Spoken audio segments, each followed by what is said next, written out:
So welcome to the Leadership Launchpad Project. I'm Rob Kalwarowsky. It sounds so good to say that. Now, we're here today. We're here to talk about leadership, and we have special guests, my leadership coach, and also mindset and performance expert, Susan Hobson. Susan, how are you? I'm fabulous, Rob. Thank you so much for having me. I could not be more excited to dig in. Let's go. Let's go. I know we're pumped up. So Susan, before we get into the nuts and bolts of it, do you want to just tell us a little bit about yourself?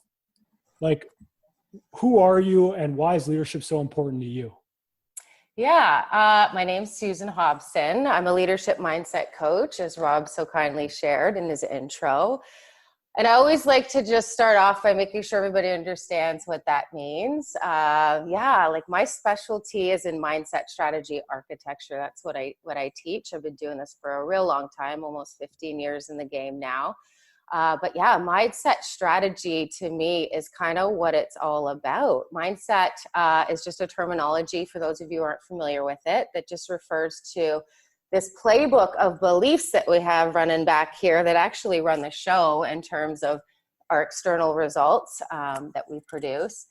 And so my whole entry point into affecting that is in mindset strategy architecture, like I said, which is essentially just teaching people how to think strategically so that they really can predictably and sustainably and reliably realize max impact in terms of the results that they produce. So as a leadership coach, just to sort of link that in, it's all about realizing our highest potential. That really is what leadership means to me. That's what Brene Brown, my favorite leadership expert, defines it as well. Which starts with just sort of the way that we kind of impact and influence ourselves via our mindset. And then obviously extends into just the role that we play as leaders in our home, leaders in our businesses, like we're here to talk about today, leaders in our community, which I also hope we're going to talk about today, given the context of the world right now and this whole world pandemic thing that we're navigating. This is just really, really meaningful to me because this is really my fundamental core belief as a human being. I think that is why we're here. We're here to maximize our rate of growth. We're here to realize what we got. We're here to celebrate that to its highest, capacity, so we can make best and highest use of what it is that we got. That is really where human beings get to experience the pinnacle of the human experience, which is just really, realizing maximum fulfillment. And I just think, I'm extremely passionate about this, especially right now as a leadership coach, because of the context of the world, right? Like, I think if we were burying our heads in the sand before, not realizing that we really, had that kind of impact on ourselves, on our choices, on the way that we show up and behave every day, on the results that we manifest along the way, I think we can't really afford to do that anymore, can we? We can't really afford to hang out in avoidance any longer, given the context of how challenging this whole situation is for us as a world community. So I could keep going and going, but I won't because I'm being respectful of time. We got a lot of ground to cover, but that essentially is just a little bit of a snapshot in terms of who I am and what it is that I live for as a leadership coach. Yeah, I love it. And I mean, for me, like I'll have to give a little bit about why leadership's important to me because I see some new faces on the call. And for me, why leadership's so important is I've spent the last 10 years in industry working as a reliability engineer, as an asset manager, and as a consultant. And I've spanned a wide range of industry across North America: mining, oil and gas, chemicals, power plants, paper mills, pulp, and all this type of stuff. And what I've seen in industry is the same things. I've seen a lot of people who don't get the results that they want. Their programs struggle to get the reliability results, and it creates frustration and disengagement. And not only have I seen that in my career, me as the host of Rob's Reliability Project, this world-leading maintenance and reliability podcast and community, but which led to all of these people that are on the call right now. I've also heard it from you. I've heard from you these same questions. How do I get engagement? How do I change culture? how do I show up and impact and get the results that I deserve? And for me, I thought it was a technical knowledge problem. I thought that, starting this podcast, we would share technical knowledge. We would get everyone to understand like what we were missing. But working with Susan over the last year, it's not a technical knowledge problem. It's a leadership problem. And it's not only a leadership problem in the sense that, we're managers and we're not leading people correctly. It's about personal leadership as well. We're not considering ourselves leaders. We're not taking ownership of our own lives. We're not taking ownership at work, how we show up.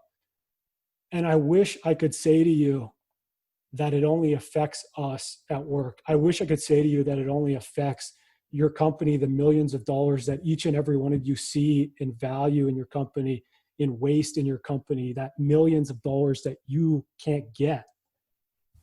But it's also something that takes us at home. We get frustrated and disengaged at work because we can't capture this value. And we come home and it impacts our family. It impacts our spouse. It impacts our kids. It impacts our community. It impacts our friends. And it impacts our mental health. And I wish I could say that, that's it. But I know this because it was me. I worked in a company with bad leadership. I got disengaged and frustrated at work because I didn't have the leadership strategies that we're going to talk about today. I got frustrated and disengaged. I took it home. I became depressed. I became suicidal. And that's why I know it's here. And I know it's not just me because the stats bear it out. Mining has 3 times the suicide rate of the general population. Construction has 2.5 times the suicide rate of the general population. Bad leadership is not costing us only millions of dollars. Bad leadership is not only costing us happiness and engagement at our time at work.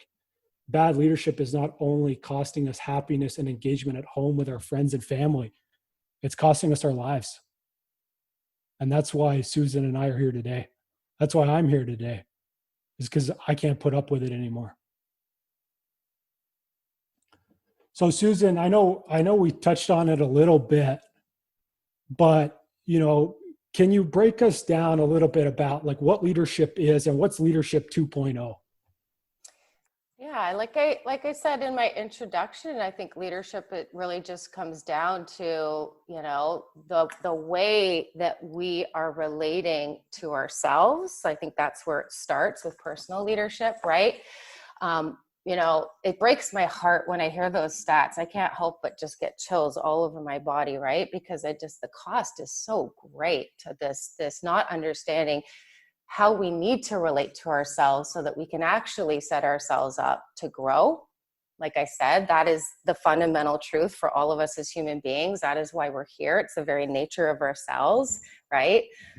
But the truth is like, we're not taught this stuff in school, and even though they're teaching this in industry to leaders, like the people that I guess qualify as that with the title and all of that, in terms of the executives and the C-suites and all of that.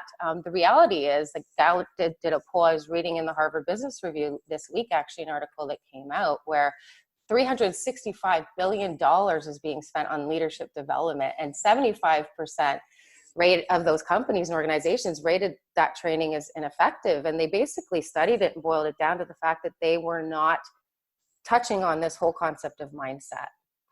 And so leadership really it's about how we're relating to ourselves, which is mostly a subconscious thing. 95% of our choices every day are just being governed by this mindset, this subconscious part of ourselves that has been conditioned to believe certain truths and untruths in terms of the way we're supposed to show up and relate to our work, the way we're supposed to show up and relate to the people that we work with, right? And I think, to me, like that's really what leadership is all about. It's like really taking ownership of the way that we're relating to ourselves so that we can really understand what it is that we need, what we require as human beings to thrive, right? To be able to show up and play our biggest impact game. Whether you're in the corner office or not, that's not really what leadership is about. Like I said, leadership is just about realizing highest potential for yourself, helping yourself to do that, and helping those around you to do that.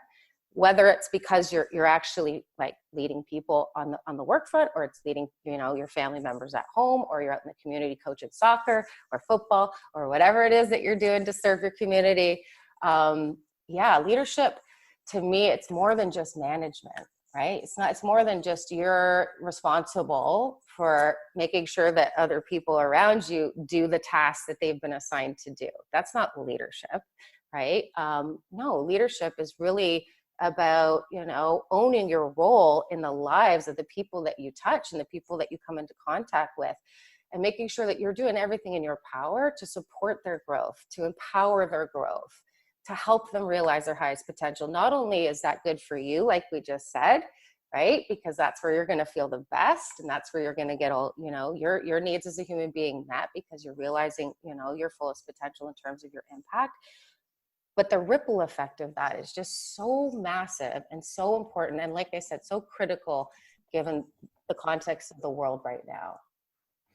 Absolutely. And I think that's something that we as, you know, maintenance and reliability folks, we need to really understand, right? Is a lot of us, we don't have direct reports, but we do want to influence how people work. And we do also want, you know, to engage people and engage in our work. And, you know, we talked about disengagement. You talked about Gallup, right? And they report, you know, 66 or 70% of the American workforce is disengaged. And it costs us $500 billion in productivity each year. Mm-hmm.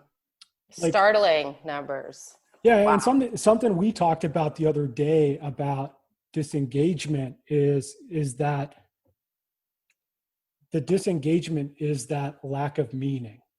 Mm-hmm. And that we feel that we're not able to change impact, or we feel like if we quit or got fired, or, you know, we won the lottery, that tomorrow somebody else would be sitting in our chair and nothing would change. Like, how do we as leaders impact that? Well, I think it's just, again, it's just stepping back and really making sure that you are critically distilling just how you think about what your purpose is. Like, first is just a human being, like I said, in your own lane. But then obviously when you hit the ground running every day and you go after work, helping your family out, right? The community, all those things we just said are the ripple effect of how you choose to relate to why you're doing what you're doing. So we're human beings. It's not meaningful enough for us to just go to work and punch a time card and like produce some external results in terms of output. That's not meaningful enough for us to fully want to compel ourselves to fully, you know, show up and engage and do the best that we can do. And I think that is, again, that's why those numbers are so crazily high in terms of disengagement, is because it's the way that we've been taught to relate to what it is that we are doing every single day. That's the problem. Yeah. And I think, I know we've talked about it, but I think that for me, the biggest thing to start off with was to really understand how much I have an impact on myself. Mm-hmm. And changing that belief that what I do is meaningless or worthless because my company doesn't see it that way, and really Mm-hmm. focusing on what can I do today to change that. Or even with respect to like webinars like this, is like, what can I do today to impact the world or somebody else? Mm-hmm. And I think that for me is something that people can do today, is really take ownership in your own life. Yeah, that's what it starts with. And I think the problem is just like, again, we're not taught this in school. I think the way that we're conditioned to relate to ourselves and to relate to our world is largely extrinsically based and extrinsically motivated. And to me, that's the problem with old school leadership. That's the problem with command and control leadership, right? It's like, you have to just start with the fundamental truth, right? Is like, if your organization is relating to you like a human doing, not a human being, you're a cog in the wheel, your value is the number that you're producing, it's like dehumanizing. It doesn't feel good to the human being on the other side of that messaging. But I think that's obviously where we start to feel a lot of those red flags that you mentioned at the start of this, at the top of this hour, right? Which is, it's disengagement, but then it can get a lot darker and a lot grimmer in terms of how that like comes home with you at the end of the day. It's not fulfilling to feel like we're putting all our time, energy, and focus towards something that doesn't, isn't a reflection of our value as human beings, in terms of like feeling like organization really values us first and foremost. Because yeah, the bottom line's important. It's what makes a business like sustain itself. But we have to remember it's the people that drive the bottom line, right? Let's just really stop and be educated about this for a second, because this is in fact like, what this whole 2.0 leadership stuff is about. It's about intrinsically motivated strategies for how we show up and how we relate to work and how we relate to each other, that starts to bring the meaning back into the equation, right? And it starts to set us up to be able to get our needs met as human beings in that context of work, which is in fact where you're going to optimize the thing that you can control. Because Lord knows in this global context and climate right now, we can't control how much money is in the marketplace, right? But we can really enhance and optimize the potential of the human beings that are going to go and bring their best, play their A game in terms of what they can impact. It's going to drive that bottom line. Yeah, and I love it. And I think, just for people on the call, like we really need to talk about intrinsic versus extrinsic motivators. And like for people, extrinsic means outside of you, intrinsic means within you. Now, Susan, like you talked about extrinsic, it being money. Like, is there other things that can be extrinsic motivators? Yeah, I think it's like anything that comes down to kind of like external output, right? Which is the money, obviously, in terms of the bottom line, but just like, the quotas in terms of like what's being produced by the human beings every day, or like the number of phone calls that those human beings are making. And it's like, I get it. Like, I understand where that comes from, before we had all this research in neuroscience and before we had all of this that we now have available in terms of what actually drives human potential and performance. But yeah, I think it's like extrinsically motivated is where you feel like you're trying to go outside of yourself to get what you need to feel inside of yourself, which is just a completely unreliable and unsustainable strategy for leadership. Because yeah, like at the end of the day, when you start to hit the crisis, like we all are, and the adversity hits, like you start to lose your ability to control those things.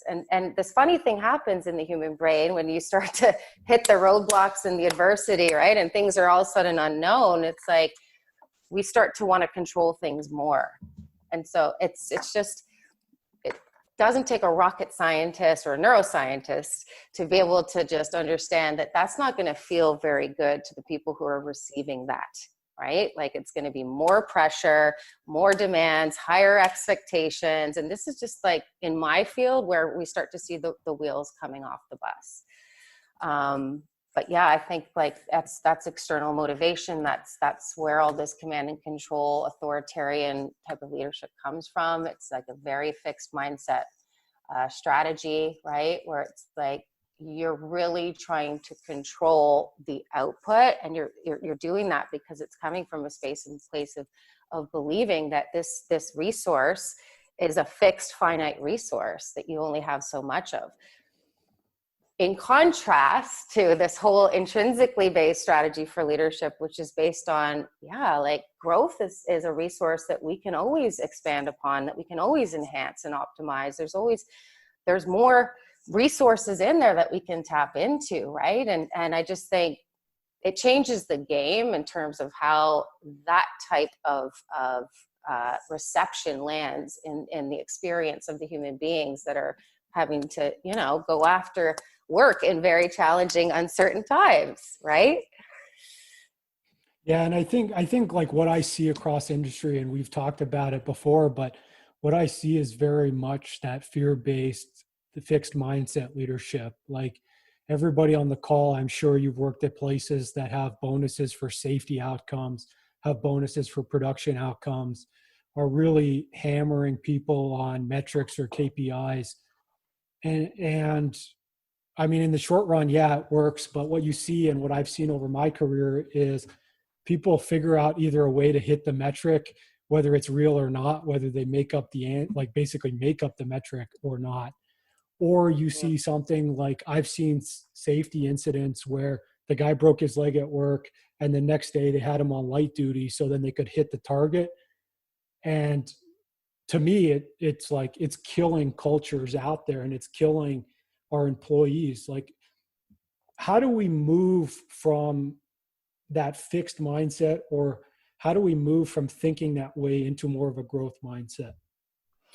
Yeah, well, I think it's just trying to first and foremost, like, connect with the pain of staying there. Like, I'm doing so much work on this. Like, my phone was ringing off the hook during the world pandemic with all these leaders trying to navigate, what to do in these uncertain kind of uncharted territories. But I think the way that I was motivating them to feel compelled, like they didn't have a choice, they couldn't lead with fear, is that I was really trying to educate them about the costs and the consequences of choosing to lead in that way, which is that tightening of the noose, like we just described, it doesn't make people feel good.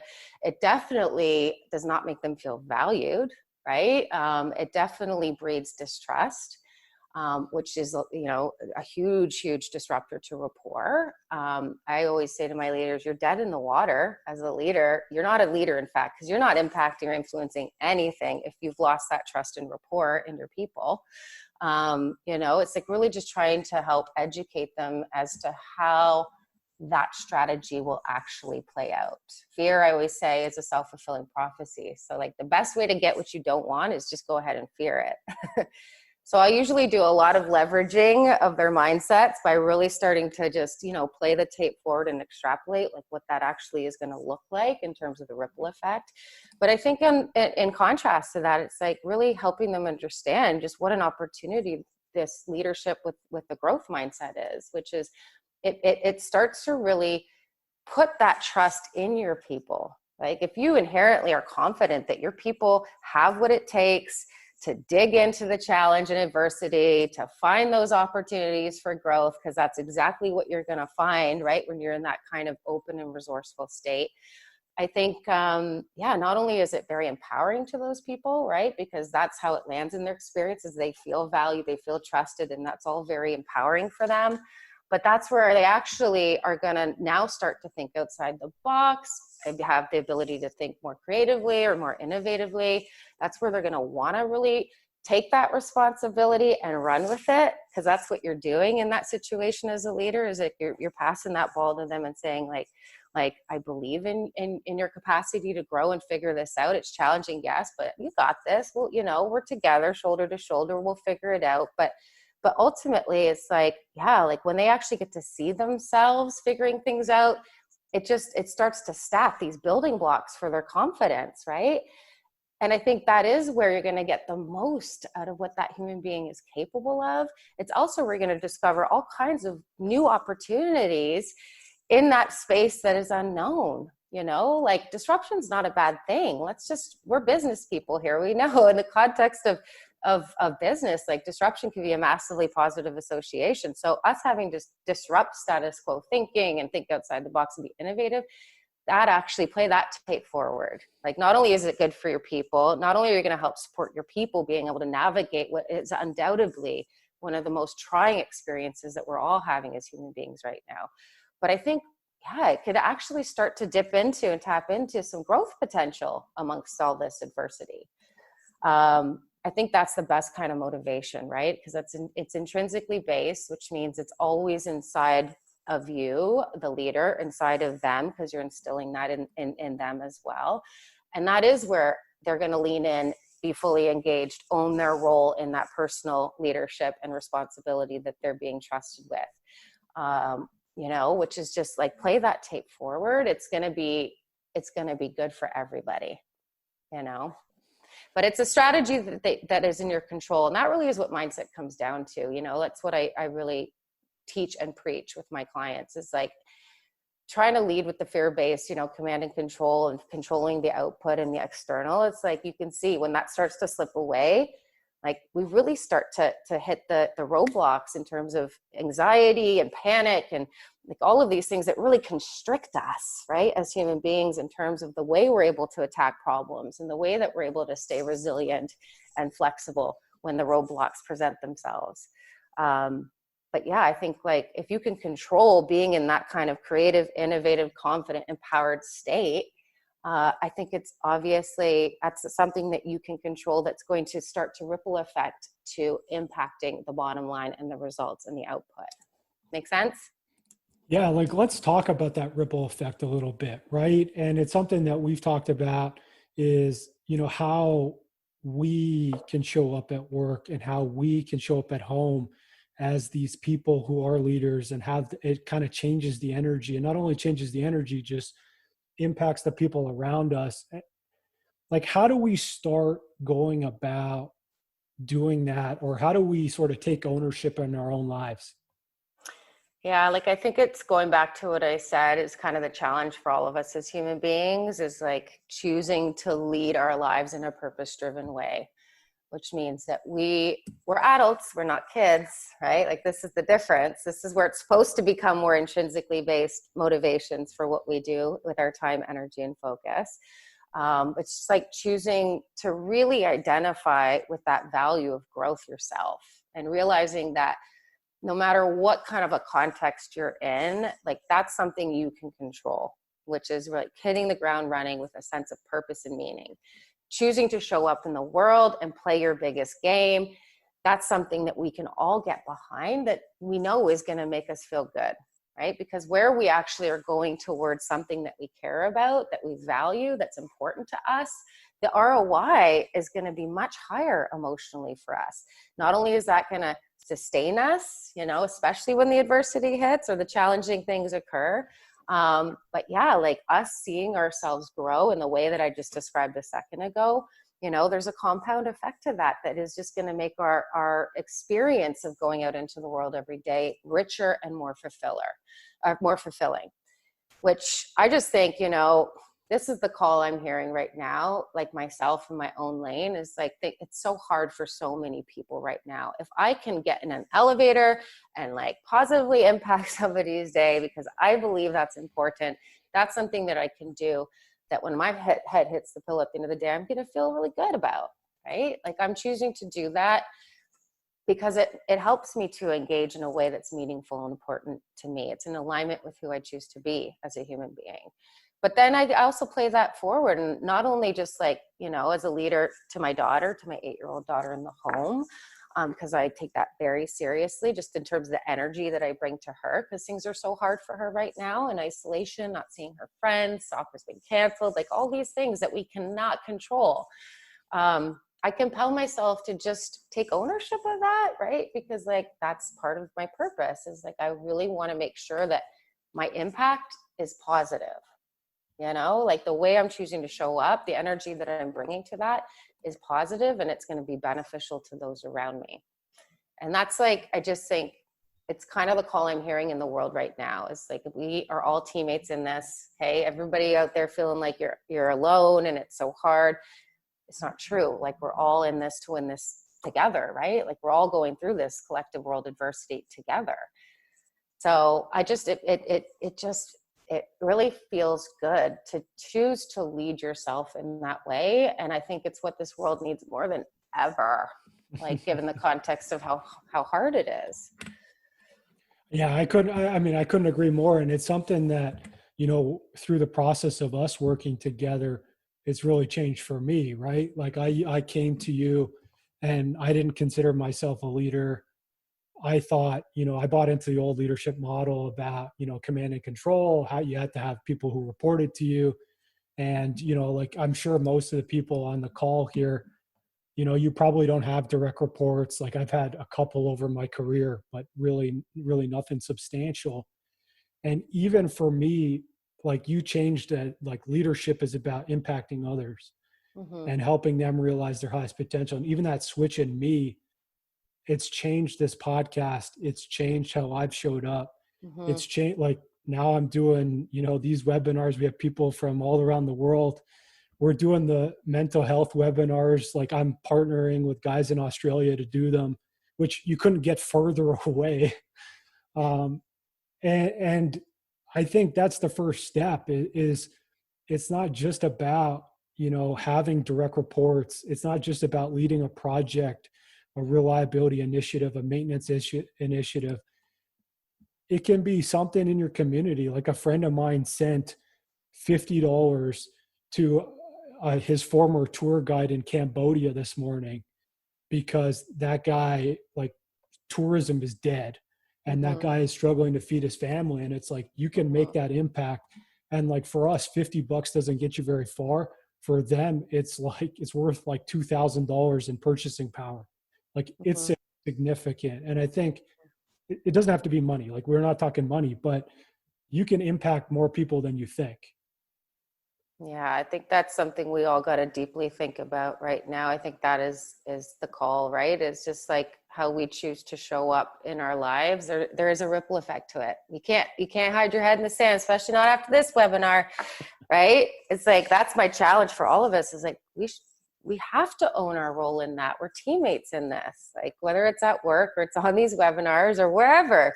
And I just think like that is definitely what we need more than ever. And I think that's the opportunity in all this. Like, honestly, I might sound a little bit like a masochist saying this, but I don't think adversity is a bad thing.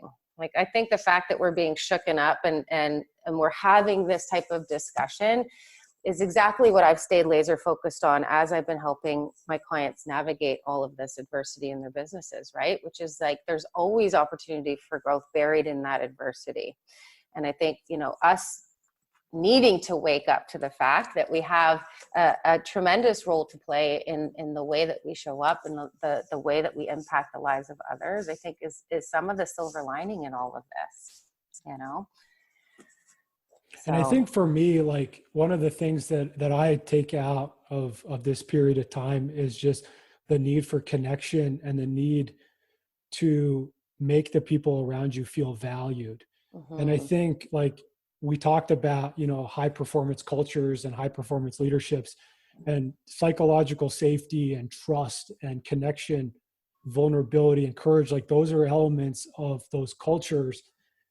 And, I think that we're seeing that the fear-based stuff doesn't work. We're seeing the outcomes of that, where these companies are shutting down, they're cutting staff, they're cutting hours, they're cutting wages, and they're losing customers, they're losing market share. And like, we're seeing these companies that are really leaning into their people, they're going to be the ones who are coming out of this better than ever.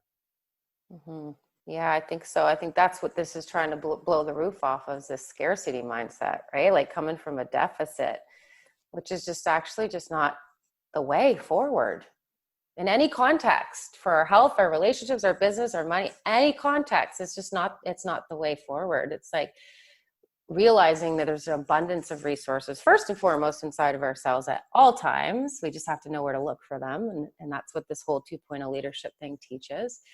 But yeah, like even in and around us, in our businesses, in our people, especially, I think that if that's what comes out of all of this, like, honestly, like that is a really good thing, because I think that's going to push this needle in the right direction.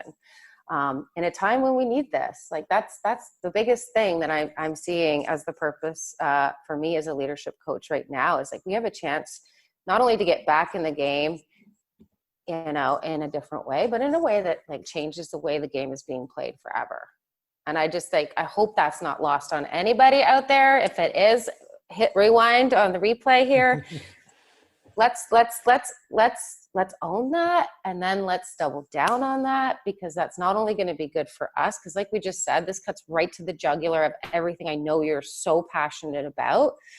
The costs in terms of our mental health, in terms of the human beings that are being led in this way, no, like not on my watch. It's too costly. We can't afford it. It's too reckless to try to push forward in that way.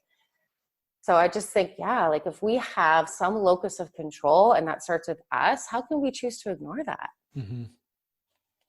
Yeah. And I mean, that's the reason why I'm here, right? Is I've personally been impacted by poor leadership and its effect on my mental health. And honestly, like, it's just, I can't put up with it anymore. And what I've seen throughout my career in all these different industries is people just don't have the skills or the leadership strategies to connect with their people.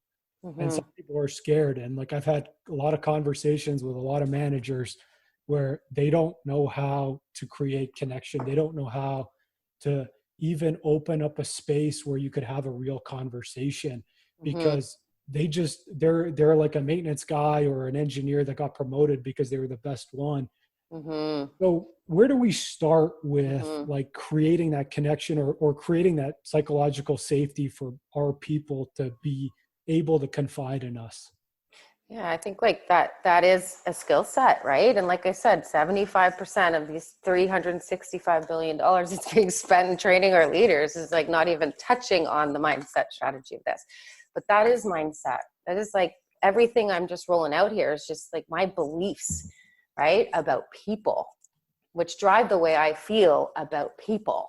You could see the passion that comes out of me so effortlessly. It's like leaking out the sides, because it's just, yeah, I mean, it starts with just understanding what those beliefs are, and just, yeah, strategically how to architect those, because it's literally how you drive that reception in the experiences of the people that you're trying to lead. So if you're trying to lead these people, but you don't have beliefs that support you feeling the way you need to feel to hold that space, like, which is confident, right? Which is pretty secure in your leadership because you got the strategies, then it's never going to happen, right? You're never going to be able to hold that space in a way that feels safe and secure to those people, that allows them to really open up and be transparent and honest with you, which, by the way, is like massively important when it comes to like problem solving and like figuring out where the opportunities for growth are. You're not going to get any of that like real feedback, like you were saying a second ago.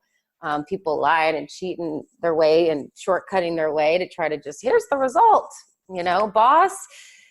It starts with understanding just how to manage your mindset in terms of the way that you're viewing that person, the way that you are connecting to the value of that person, and the way that that person feels, like, so you can generate feelings of empathy and compassion, and so the other human being actually can feel the reception of that, which actually will feel safe, like they can open up and be open and transparent and honest about, I don't know how to do this. I literally got promoted to this position and I had no training in terms of how to lead this group of people over here. Can you help me? Like there's that's what I mean by strategy, is like you actually have to learn how to think about these things. You need to learn how to develop the beliefs that are going to elicit the emotions, because only 7% of communication is like what you're going to say. People get so obsessed with like the exact language of how the script as a leader in terms of how to relate to people. 55% of what you're actually communicating to that person is just the way that you are in your body language. 38% is just the vocal tonality and the inflection and energy in your voice. That's the importance of mindset, is it actually like elicits certain emotions that subconsciously are being released and expressed in the way that you communicate to your people.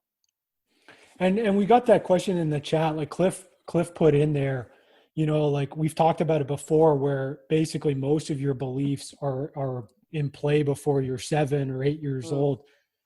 How hard is it to change our beliefs? Or like, I know we've worked on it together, but how can you kind of elaborate for people? Yeah, I get that question all the time. And the way that I answer it is just like, it's like teaching my 8-year-old how to read, syllable by syllable. I know parents out there can relate to that. It's a lot of patience required. But I always use that as a reference point, because it's like, when it's that important, does it really have a timeline? Because the answer to that question is it's different for everybody, right? It's different in terms of what you're up against subconsciously. Like, were those beliefs like the result of some things that were traumatic for you that you experienced? Like, it's just, there's no one finite answer to answer that question. But I think the thing that we just need to understand is that they can be changed. There are methods to changing your beliefs. Once you develop those methods, it's like teaching your kids how to read or walk, or any one of these fundamental skills that we would never send them out the front door in life to go and chase their dreams and goals in life without.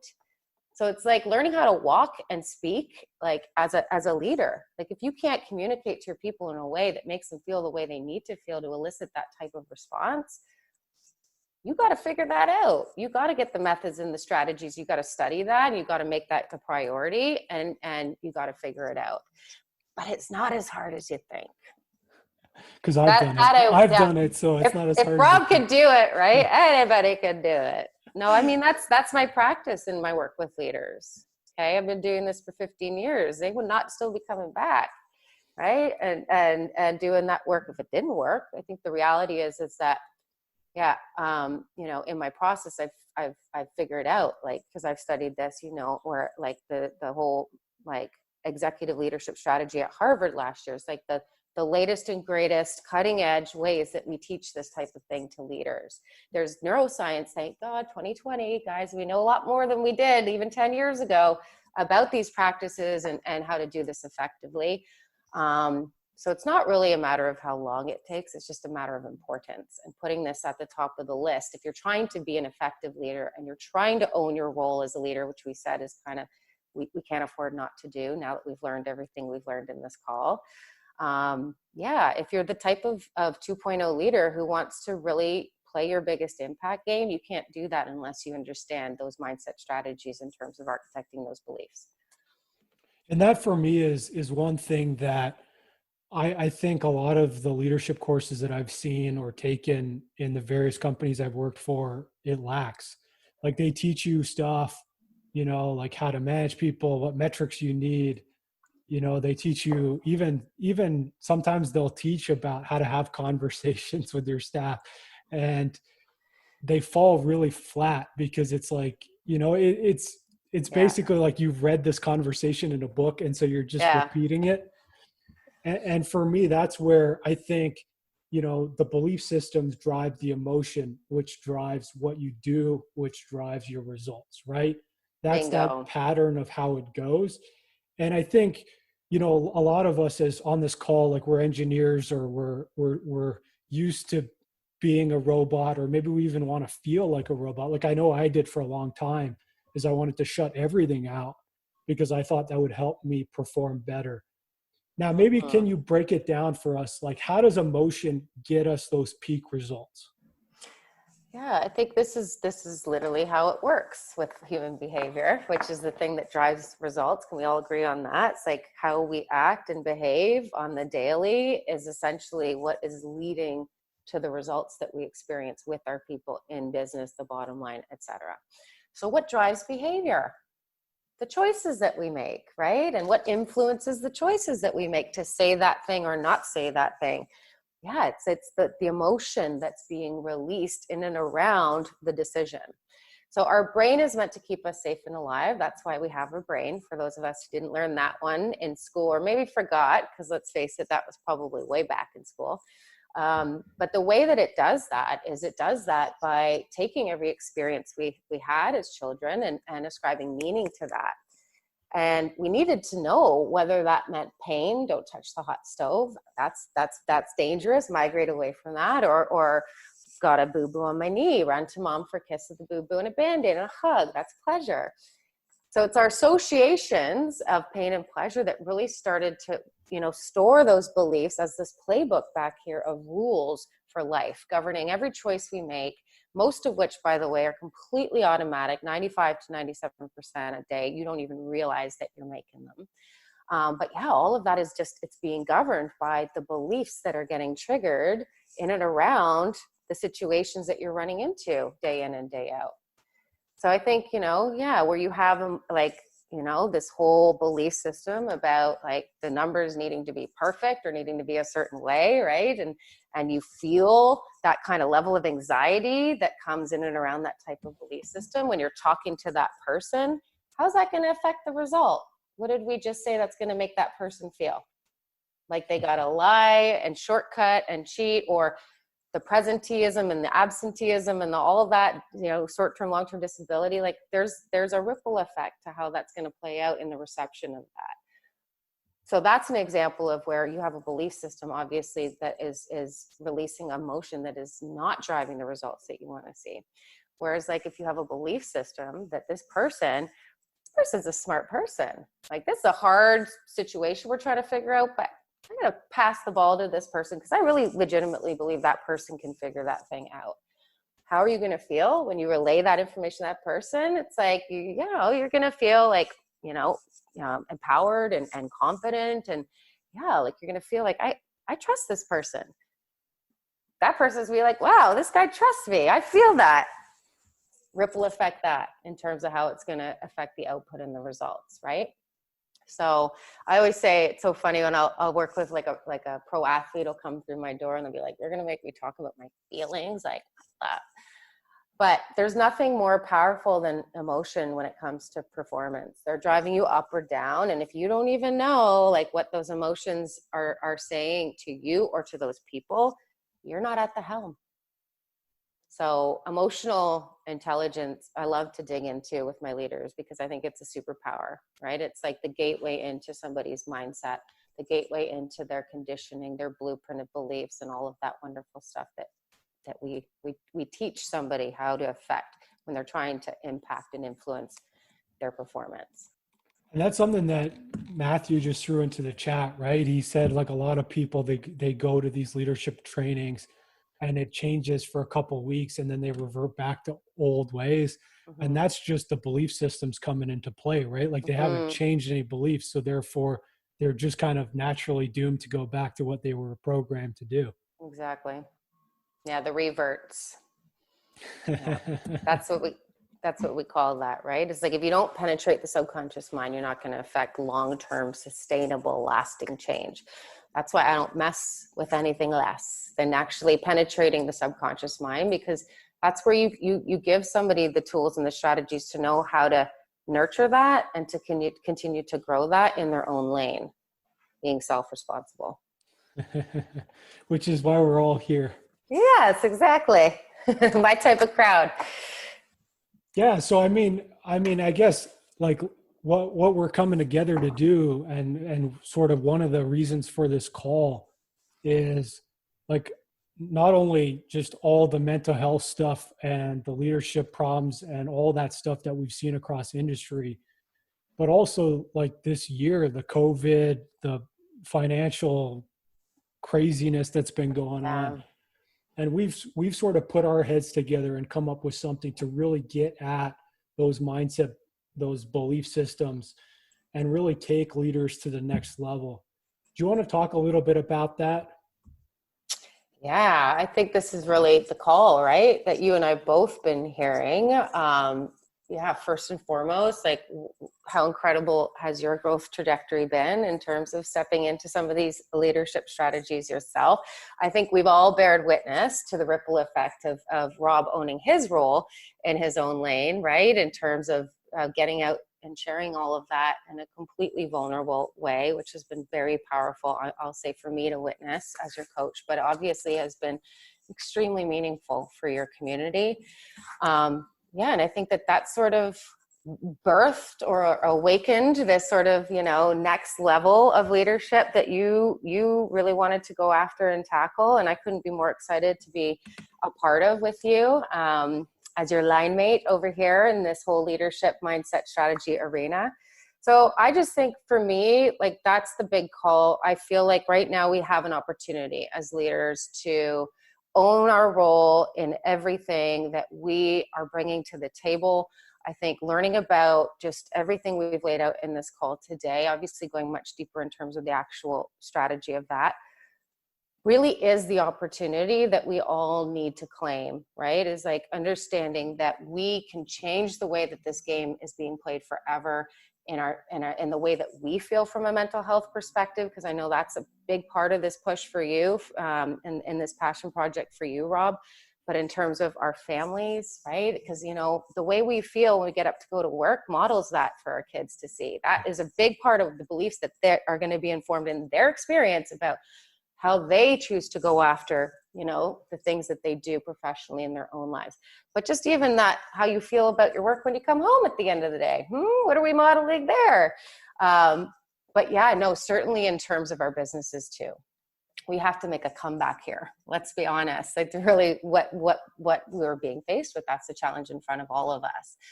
And I just think that's where we can serve these people, right, Rob? It's like that is the power of mindset strategy architecture, is just giving your community the best chance possible of being able to not only come back, but to come back stronger, and to come back in a way that is actually going to be way more meaningful, which I think is going to be the silver lining of all of this experience of disruption in the world right now. Yeah. And I mean, for me, the reason why I had to bring it to everybody in our community, and the reason for why we partnered together to launch the Leadership Launchpad project, was basically because, like, I didn't even know that this stuff was possible, right? I kind of assumed that I would go to work for the rest of my life and it would be like, basically show up, punch the clock, do your thing. And it would be really difficult to really feel any different, to feel engaged, to feel happy. And that's where the podcast was born, as this like side thing for me to feel engagement and to really, learn and teach and grow on the side. And, working with you, Susan, it's really been enlightening for me that not only can we teach this and share this and help the community grow and really help them achieve the success that they want to achieve at work, but also that 70% disengagement and those mental health statistics, they crush me. Like, it hurts me inside. And I just cannot put up with it any longer. And I cannot let people go out there and go to jobs that they don't like and feel that dread on Monday morning.